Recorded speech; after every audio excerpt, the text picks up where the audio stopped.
नमस्कार। आज हम पश्चिम बंगाल की मुख्यमंत्री ममता बनर्जी के इर्द गिर्द जो हाल की घटनाएं हुई हैं और उनके नेतृत्व पर जो आरोप लगते रहे हैं उन पर थोड़ी गहराई से बात करेंगे। आगे जो बात बोला जाएगा वो सभी बात रिपोर्ट या न्यूज़ पे जो पब्लिश हुआ है उसी के ऊपर बेस करके बोला जाएगा। कोई भी मनगढ़ंत कहानी या कुछ भी खुद का लिखा हुआ नहीं है। हमारे पास कुछ अच्छे स्रोत हैं जैसे times of India, economic and political weekly यानी ईपीडब्ल्यू, हिंदुस्तान टाइम्स और कुछ और रिपोर्ट्स भी हैं। जी। तो कोशिश ये रहेगी कि इन स्रोतों की मदद से उनकी लीडरशिप के अलग-अलग पहलू समझें। मतलब वो संकटों से कैसे निपटती हैं, क्या उनमें वो तानाशाही वाली बात है जो कही जाती है या फिर भ्रष्टाचार के जो आरोप हैं। तो चलिए शुरू करते हैं। बिल्कुल। हाल की एक घटना से ही शुरू करते हैं जो काफी सुर्खियों में रही, कोलकाता का वो आरजी कर अस्पताल वाला मामला। हाँ, डॉक्टरों का विरोध प्रदर्शन। जी। सूत्रों के मुताबिक एक डॉक्टर की कथित रेप और हत्या के बाद जूनियर डॉक्टरों के साथ जो टकराव हुआ, उसमें मुख्यमंत्री ने इस्तीफे तक की पेशकश कर दी थी। इस्तीफे की पेशकश। अच्छा, हाँ। उन्होंने कहा कि न्याय होना चाहिए, लेकिन वो इस बात से निराश थी कि डॉक्टर बातचीत के लिए आगे नहीं आए। इससे करीब 7 लाख मरीजों को दिक्कत हुई। 7 लाख, ये तो बहुत बड़ा आंकड़ा है। बिल्कुल। और उन्होंने इस आरोप को भी सिरे से खारिज किया कि उनके प्रशासन ने पीड़ित डॉक्टर के परिवार को पैसे देकर चुप कराने की कोशिश की। उसे उन्होंने कहा कि ये केंद्र और लेफ्ट की साजिश है उन्हें बदनाम करने की।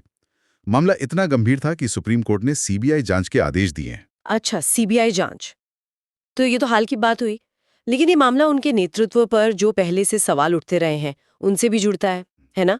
जैसे ईपीडब्ल्यू में भी इस पर बहस हुई है कि उनका शासन कहीं तानाशाही जैसा तो नहीं है। हाँ, ये एक अहम मुद्दा रहा है। ईपीडब्ल्यू में जैसे इशिता मुखोपाध्याय ने 2012 में लिखा था कि सत्ता में आने के बाद बनर्जी का रवैया थोड़ा ऑटोक्रेटिक तानाशाही जैसा हो गया। कैसे? मतलब क्या उदाहरण दिए थे उन्होंने? उन्होंने कहा कि वो विपक्ष को दबाती हैं, जो आलोचना करे उसे चुप करा देती हैं और पार्टी जैसे बस वही चला रही हूं, एक 1% शो जैसा। उदाहरण के तौर पर सरकारी लाइब्रेरियों में कुछ अखबारों पर पाबंदी लगाना, या फिर वो 2019 वाला मामला याद होगा जब बीजेपी की एक नेता प्रियंका शर्मा उनको एक मीम पोस्ट करने पर गिरफ्तार कर लिया गया था। हाँ, वो मामला काफी चला था। लेकिन इसी बहस में दूसरी राय भी है। अच्छा। हाँ, जैसे सुकुमार मुखोपाध्याय हैं, वो कहते हैं कि पिछली जो लेफ्ट फ्रंट सरकार थी वो ज्यादा फांसीवादी थी और ममता बनर्जी तो सच्ची डेमोक्रेट हैं।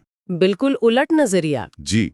और फिर सुजय घोष जैसे विश्लेषक भी हैं, वो मानते हैं कि हाँ, थोड़ी तानाशाही वाली प्रवृत्तियां दिखती तो हैं, पर उनके कुछ अच्छे काम भी हैं।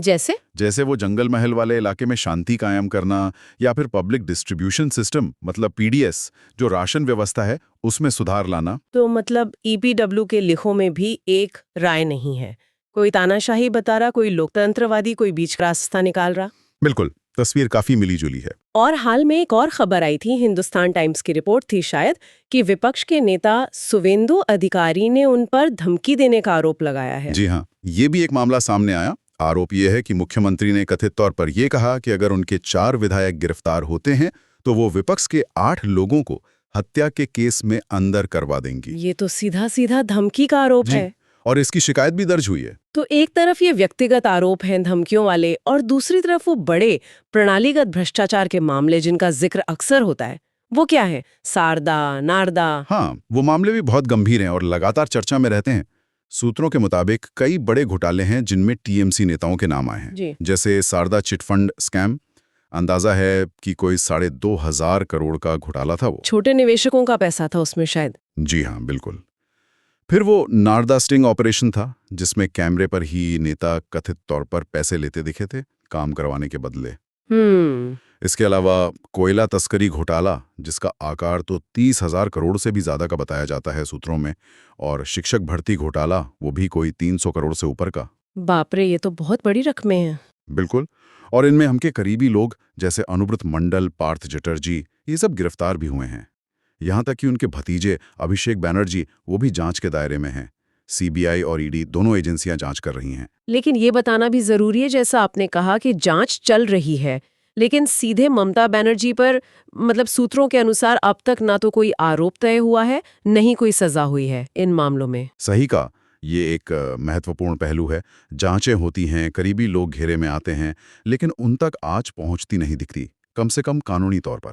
भ्रष्टाचार के अलावा वो राजनीतिक हिंसा वाले आरोप भी तो लगते हैं, खासकर चुनावों के बाद। वो भी एक गंभीर मसला है। जैसे 2021 के विधानसभा चुनाव के बाद काफी हिंसा हुई थी।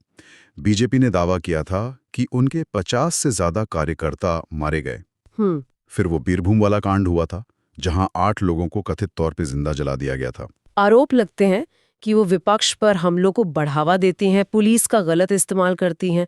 लेकिन फिर वही बात, इन मामलों में भी सीधे तौर पर उनकी जिम्मेदारी साबित होने की बात सूत्रों में नहीं मिलती। तो अगर हम इन सभी स्रोतों को एक साथ देखें, times of India, EPW, Hindustan times, तो एक बहुत ही जटिल सी तस्वीर बनती है। बिल्कुल, एक तरफ वो नेता है जो संकटों का सामना कर रही हैं, जिन पर तानाशाही और भ्रष्टाचार के गंभीर आरोप हैं। लेकिन दूसरी तरफ वो राजनीतिक रूप से अब भी बहुत मजबूत दिखती हैं, बिना किसी दोष सिद्धि के। हाँ, ये विरोधाभास ही शायद सबसे अहम है। उनकी बचाव की रणनीति क्या है, इस पर भी सूत्र कुछ इशारा करते हैं। जैसे गवाहों का मुकर जाना या राज्य की पूरी मशीनरी पर उनका कथित कंट्रोल होना। और उनकी वो बंबाल की बेटी वाली छवि। हाँ, वो छवि भी बहुत काम करती है। तो एक पैटर्न सा दिखता है, आरोप लगते हैं, जांच होती है, सहयोगी फंसते हैं, लेकिन नेतृत्व पर सीधा असर नहीं होता। तो अंत में श्रोताओं के लिए सोचने वाली बात शायद यही है कि ये सारे स्रोत हमें पश्चिम बंगाल की राजनीति के बारे में क्या बताते हैं।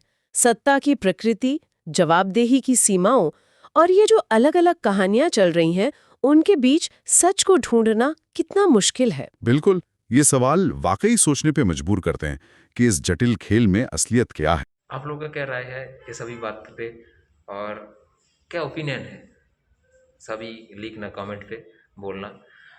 और अच्छा लगे तो चैनल को लाइक, सब्सक्राइब और फॉलो भी कर देना। Thank you for watching.